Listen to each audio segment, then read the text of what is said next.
We're looking at a 1950 Cadillac. This is a recreation of the one that's in the museum that raced in 1950. Cunningham was a showman and he was doing yacht racing and anything he can get hold of that was fun. So he wanted to race at Le Mans, and Cadillac that year had short wheelbase caddies. I think they were about 124 inches wheelbase. So he then got two Cadillacs that were V8, 5.4 litre with 160 brake horse. So he convinced a friend of his then to take the one Cadillac and put upgraded suspension, and the second Cadillac to be rebodied. The company was an aircraft company, so it was possibly the first car to go in a wind tunnel, and it sort of broke all boundaries as far as they was concerned, because it was actually 13 mile an hour faster than the original. So it sort of changed the history of racing from his point of view, because then he then started to develop other cars.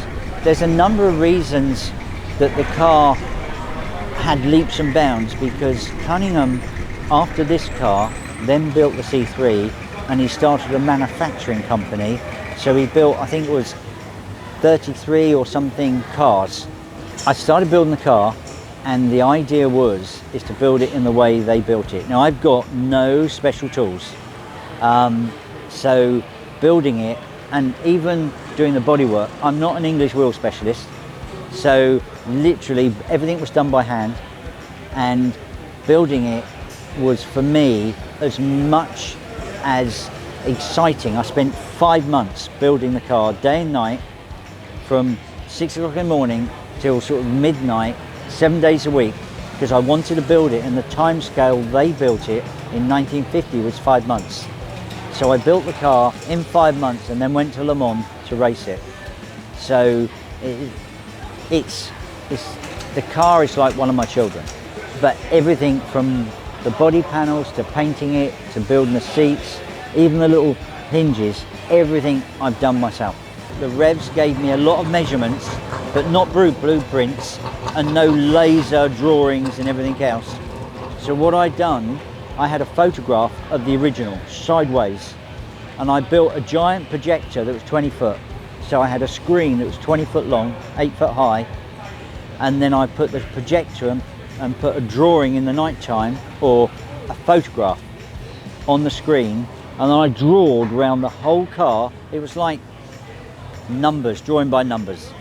And then when I turned the light on, I had a whole drawing that's how I built this replica. It's 160 brake horse, it's got a 3-speed LaSalle box, an open differential, everything's the same as the original, and what we like to do is race it that way so we can show people that how the original in its day was so advanced. Everything everyone tells me here, you go into the bank and the car's comfortable, I've not found that yet.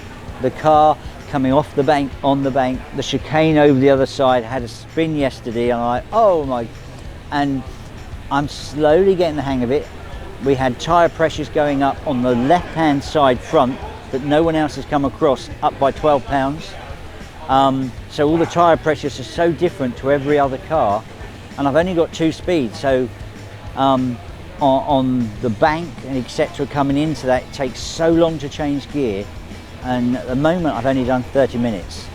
The hour will come up and I'm exhausted.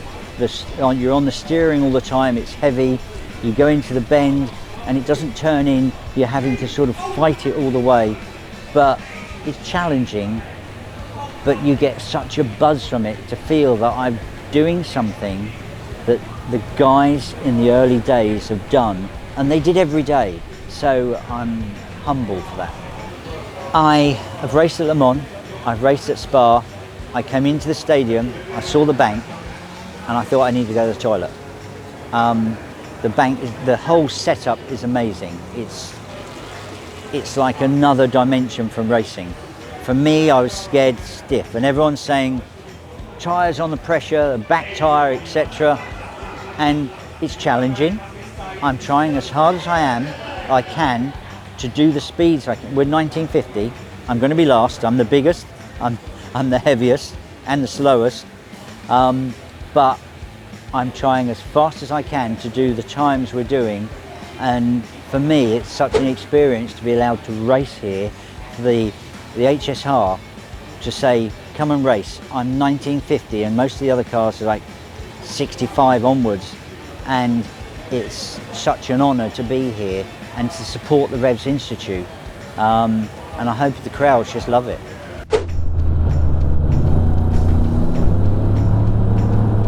If you like this video and want to see more, make sure to hit that subscribe button and like this video.